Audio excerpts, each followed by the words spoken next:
ناظرین السلام علیکم ورحمۃ اللہ وبرکاتہ۔ فکر و نظر کی خاص پیشکش یوم جمہوریہ میں آپ کا استقبال ہے۔ میں ہوں آپ کا میزبان عبدالعظیم رحمانی۔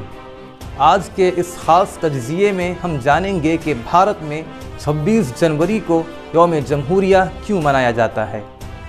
آئیے سب سے پہلے ہم اس کی تاریخ پر مختصر روشنی ڈالتے ہیں۔ ہمارا ملک تقریباً 300 برسوں سے زائد عرصے تک انگریزوں کی قید میں تھا، اور ہمارے لیڈروں کی جد و جہد اور قربانیوں کے بعد ہمارا ملک آزاد ہوا تھا۔ یہاں کوئی مستقل آئین نہیں تھا، اور بھارتی قوانین برطانیوں کے قائم کردہ گورنمنٹ آف انڈیا ایکٹ 1935 کے ترمیم شدہ ورژن پر مبنی تھے۔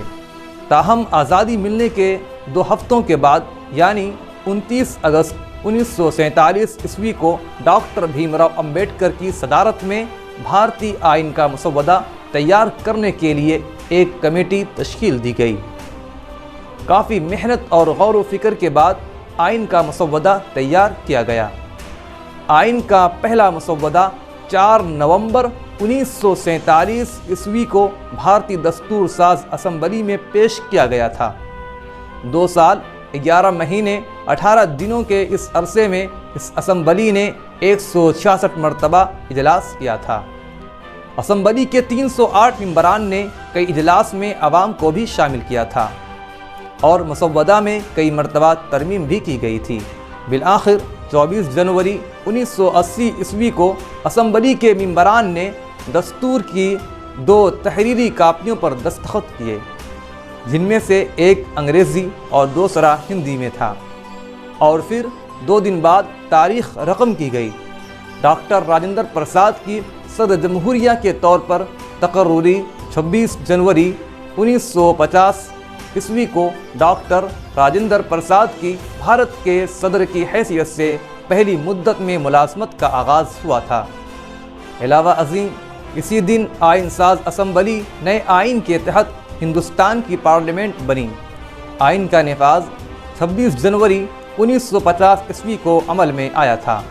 اگرچہ ہندوستان کی دستور ساز اسمبلی نے آئین کو 26 نومبر 1949 عیسوی کو ہی اپنا لیا تھا، مگر ہمارے ملک کو جمہوری ملک میں تبدیل کرنے کا پورا عمل 26 جنوری 1950 عیسوی کو مکمل ہوا تھا۔ 26 جنوری کو ہی یوم جمہوریہ منانے کا فیصلہ کیوں کیا گیا تھا؟ تاریخ کے مشاہدے سے معلوم ہوتا ہے کہ لاہور نے 1929 عیسوی میں انڈین نیشنل کانگریس کے اجلاس کی میزبانی کی تھی، جس کے صدر پنڈت جواہر لال نہرو تھے۔ اس وقت پنڈت نہرو اور سبھاش چندر بوس مل کر کانگریس پارٹی میں ان لوگوں کی مخالفت کے لیے کام کر رہے تھے جو ہمارے ملک پر انگریزوں کے تسلط سے مطمئن تھے، یعنی جس نے برطانوی بادشاہ ہندوستان کا سربراہ بنتا رہے گا۔ 31 دسمبر سن 1929 عیسوی کو پنڈت جواہر لال نہرو نے دریائے راوی کے کنارے ترنگا لہرایا اور پورن سوراج یعنی مکمل آزادی یا مکمل خود مختاری کا مطالبہ کیا۔ پھر آزادی کی تاریخ 26 جنوری 1930 عیسوی کو طے کی گئی۔ ہمیں 1930 عیسوی میں آزادی نہیں ملی، لیکن اس دن کو پورن سوراج کے دن کے طور پر منایا گیا۔ اگلے 17 سال تک یعنی آزادی ملنے تک کانگریس اور دیگر لیڈران کی جانب سے 26 جنوری کو پورن سوراج کے طور پر منایا جاتا رہا۔ تاہم آزادی ملنے کے بعد اس دن یعنی پورن سوراج کو یوم جمہوریہ میں تبدیل کر دیا گیا، کیونکہ آئین کے نفاذ کے لیے اس سے بہتر کوئی اور تاریخ نہیں تھی، اور یوں ہر سال 26 جنوری کو یوم جمہوریہ یعنی ریپبلک ڈے منایا جانے لگا۔ ڈاکٹر بھیم راؤ امبیڈکر کو بابائے ہندوستانی آئین بھی کہا جاتا ہے۔ آئین ہند ہاتھ سے لکھی گئی ایک دستاویز ہے۔ یہ دنیا میں تحریر کی گئی طویل ترین دستاویزات میں سے ایک ہے۔ اس کے انگریزی ورژن میں کل 1,17,349 الفاظ ہیں۔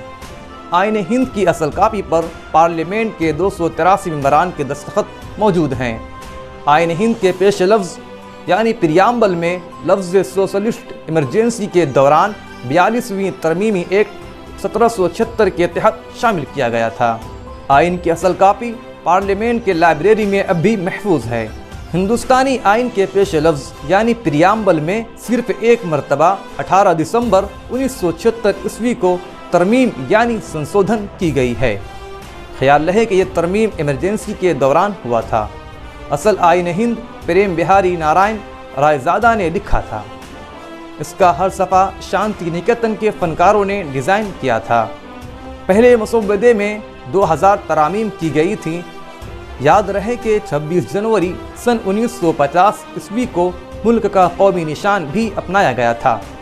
1950 عیسوی سے لے کر جنوری 2019 تک آئین ہند میں 103 مرتبہ ترمیم کی گئی ہیں۔